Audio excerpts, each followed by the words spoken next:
I've been a liberal for as long as I could think, but I'm an old fashioned progressive. I'm into things like kindness and tolerance and free speech, anti war. So I was horrified when the woke reign of terror began, like 9 years ago, with all of its meanness and hypocrisy and canceling and shaming. The woke left have been crying wolf, accusing anyone who questions any aspect of its dogma of being bigots and fascists. It's been about bullying, not about civil rights, and that means that actual civil rights are going to suffer. This is why the left lost the election. It was a mandate against the authoritarian left. People of all races voted for Trump. Generation X was actually the biggest factor that pushed the election for Trump because Generation X defined themselves as refusing to be told what to do, refusing to be told what to believe, and that's what the left was doing. So it wasn't the conservatives that won the election. It was them combined with the classic left, libertarians, and conspiracy theorists. They all came out for Trump once RFK dropped out and endorsed him. And now the environment is at risk since the liberals were the ones who cared about that. And I'm worried that the conservatives, now that they're in power, are going to try to push their ideologies. They were the ones who were saying that leftist ideology shouldn't be taught in schools, and now I expect them to say that Christian ideology should be taught in schools. Because the way it works, I realized as everything switched places over the last couple of years, is that the ones who are in power are the authoritarians, and then the other side become the conspiracy theorists.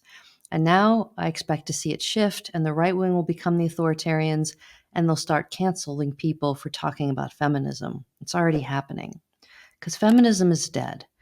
And I partly blame the woke left for this, for the fact that the red pill, um, men's rights activists, manosphere are spewing vicious hate against feminists and women all over the internet.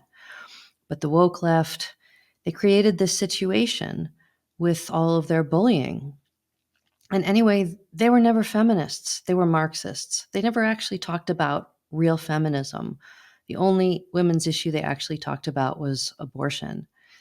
And I mean, under the left's reign, all of the women's studies departments have been converted into queer studies departments. Nobody is teaching women's true history and the way that women were at the center of creating civilization.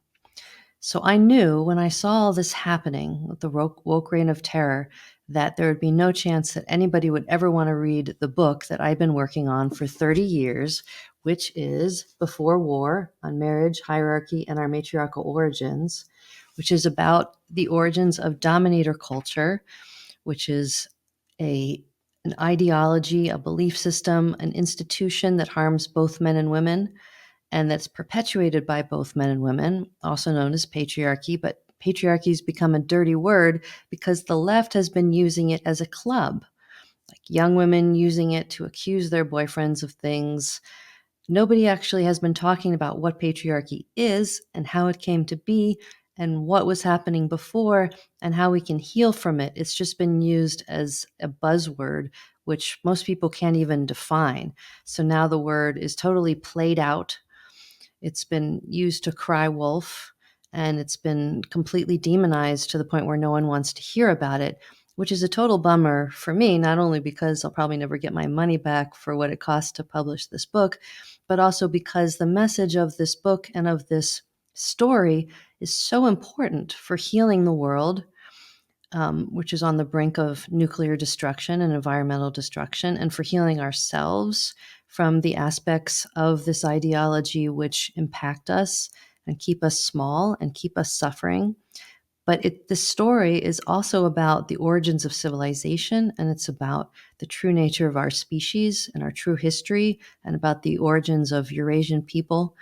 So if there's anyone out there who is interested in these fascinating topics, check out the link in the description for the book or the audiobook.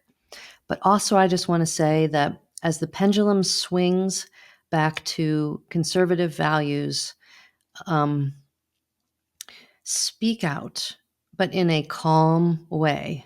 The whole thing of like screeching and screaming that the left has been doing is really played out. But just like all along, I've been advocating for speaking out against the left for authoritarian tactics. I advocate for speaking out to the right wing